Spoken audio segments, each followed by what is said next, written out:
This is a verified past life as a king's murderer in the 1300s. My client is a healthy skeptic who was astounded by what he recalled. Starting as a 10-year-old boy named Damien with bare feet, straggly, worn, dirty street clothes, he was homeless, feeling lonely and lost, and he could see a village from where he was standing which was far away because it was safer there. To find out why he was homeless, we discover that he had lived with his mother, who was kind and warm and took good care of him while his father was away fighting a battle. It was in the United Kingdom in the 1300s. Everything became scary as their village was attacked. His mother told him to run, so reluctantly he ran, but his mother stayed. And he ran up the road and turned back to see all the carnage as his village was burning. He hid to be safe. He could see the king's soldiers. He says there was a revolt against the king who had ordered the village to be destroyed and kill all the people as a message not to fight against him. With all being lost, Damien makes his way to another village where he's taken in by a family.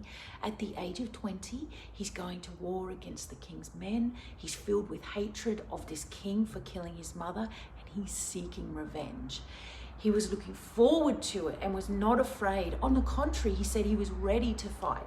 He goes undercover on a secret mission with 3 or 4 other men to avenge his mother's death and kill the king.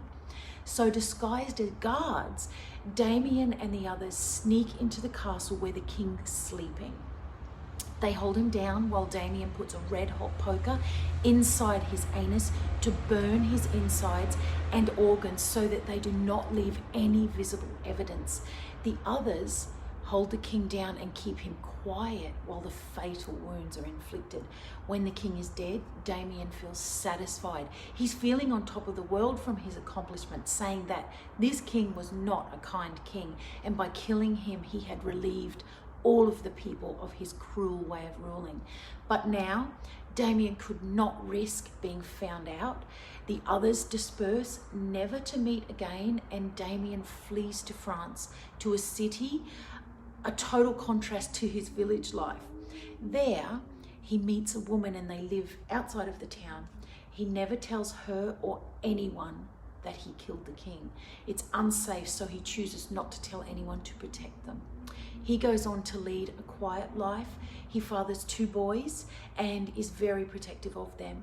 He observes and reflects that he feels an unsung hero because the death of this king meant that the country prospered for the better once that king lost his reign. On his deathbed, Damien tells his sons that what he did all those years ago, and he felt the weight of that deed and keeping it a secret lift from his shoulders.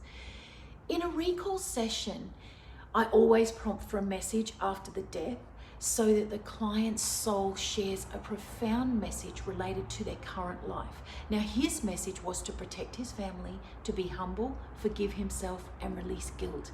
These messages are personal and relative to him. After the session, my client was thinking, as if, but when he Googled, he saw the uniforms of the soldiers who had pillaged his village and murdered his mother. He was shocked to discover the details that King Edward II was assassinated by a red-hot poker up his ass. And the assailants were never found. All the details that he recalled fit with history. And being no fool, my client was shocked to find that it all checked out within history. And as is often the case, he recalled more details after his past life regression session, where he knew the castle where they murdered the king was near Wales. And he's since verified that it was Berkeley Castle in Gloucestershire. I'm Toni Reilly, Australia's foremost past life specialist. Follow me here or at soullifezone for case studies and stories about reincarnation and past lives from my extensive files. Want to have a past life regression session? Go to ToniReillyInstitute.com.